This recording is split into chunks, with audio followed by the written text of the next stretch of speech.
Yun, welcome back guys sa Nerbits Gaming. So ngayong araw guys, meron po tayong tutorial. Tuturo ko sa inyo guys kung paano nyo po ma-update ang Nintendo Switch to latest system update niya. So kailangan nyo lang naman guys dito is yung file tsaka card reader. Pero syempre bago tayo mag-start, kung bago ka lang sa ating channel, baka pwedeng pa-click ng subscribe button. Click mo na rin po yung notification bell para sa ating latest upload. So tara mga quiz, gawin na natin.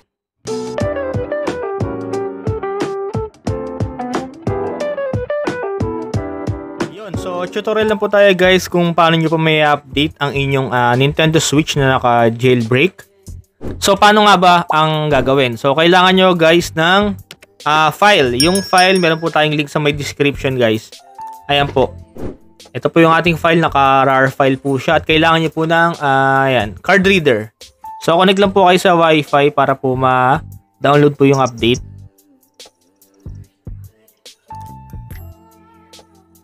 And update po natin. Tsaka sa ibang sa iba po kasing mga Switch user, iba kasi nag-auto update ang kanilang ang kanilang mga Switch. So yung iba hindi na nila mabuksan. So ito po yung ating gagawin ngayon para ma-fix din po 'yon. So next natin gagawin is i-update naman po natin yung ating CFW dun sa ating jailbreak. So yung file po na kailangan natin, nandiyan po yung link, download nyo po. Ayan po siya. 17.00. So, kailangan nyo pong i-extract yung pinaka-file. Gamit lang po kayo ng Zarchiver. Tapos punta po kayo rin sa file natin. Ayan. Tapos, extract nyo lang po. Extract here. Pwede nyo rin po itong gawin sa PC, kaya lang mas madali kasi sa cellphone. Ayan. Yan po yung lalabas. Ayan po yung kailangan natin na file. So, next natin gagawin guys is alisin po natin yung memory card ng ating Nintendo Switch. Turn na po na natin.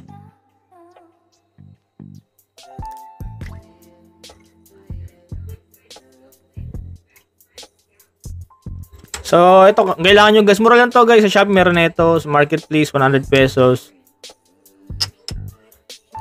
Ayan. So, pag naka-off na ang inyong Nintendo Switch, kunin nyo lang po ang inyong SD card.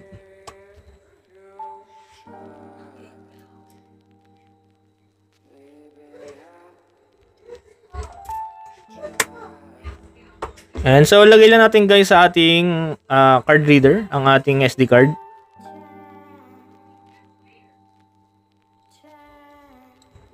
Tapos, kailangan nyo guys ng OTG connector para ma-plug po siya sa inyong smartphone. Ito guys, ayan, USB to C. So, plug nyo lang po. Sa Shopee meron din ito guys, search nyo lang OTG Type-C. So, alisin ko lang yung case ko kasi baka hindi umabot yung pinaka port.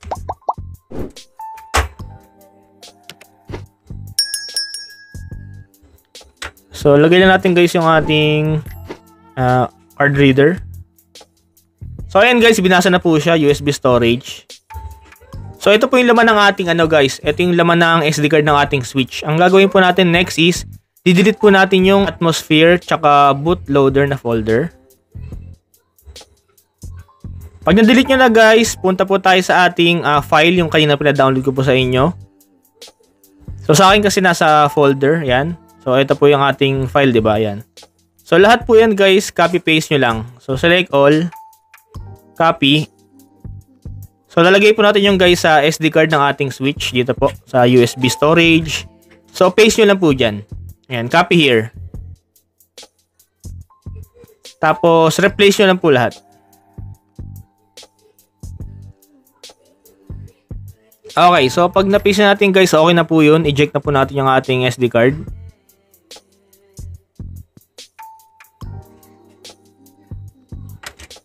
Tapos po noon, balik lang po natin yung ating SD card sa may Switch.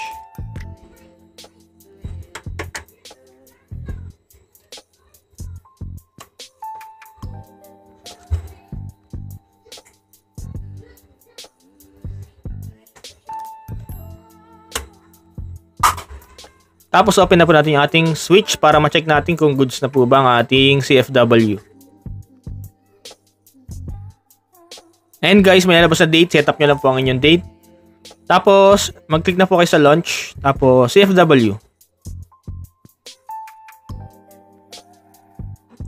So, ayun guys, successful ang ating pag-update sa 17 Kasi guys, kapag in-update nyo lang po yung inyong OFW tapos itong CFW nyo in-update, for example, hindi po kayo makakapag-boot sa CFW. Possible blue screen lang siya or may mga lumalabas na mga words dyan.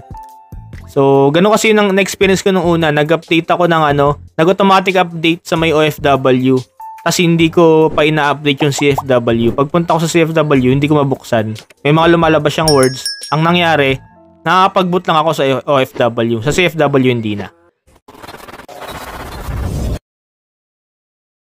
Yun, so ganoon lang kasimple guys kung paano mag-update. So make sure lang guys na gayahin nyo yung ating tutorial tapos ma-paste nyo po lahat ng mga files na kailangan. Yun, at syempre maraming salamat sa panonood mga kuys, at kung hindi ka pa nakasubscribe, please like, share, and subscribe para mas marami pa tayong video sa abangan. God bless mga sir and peace!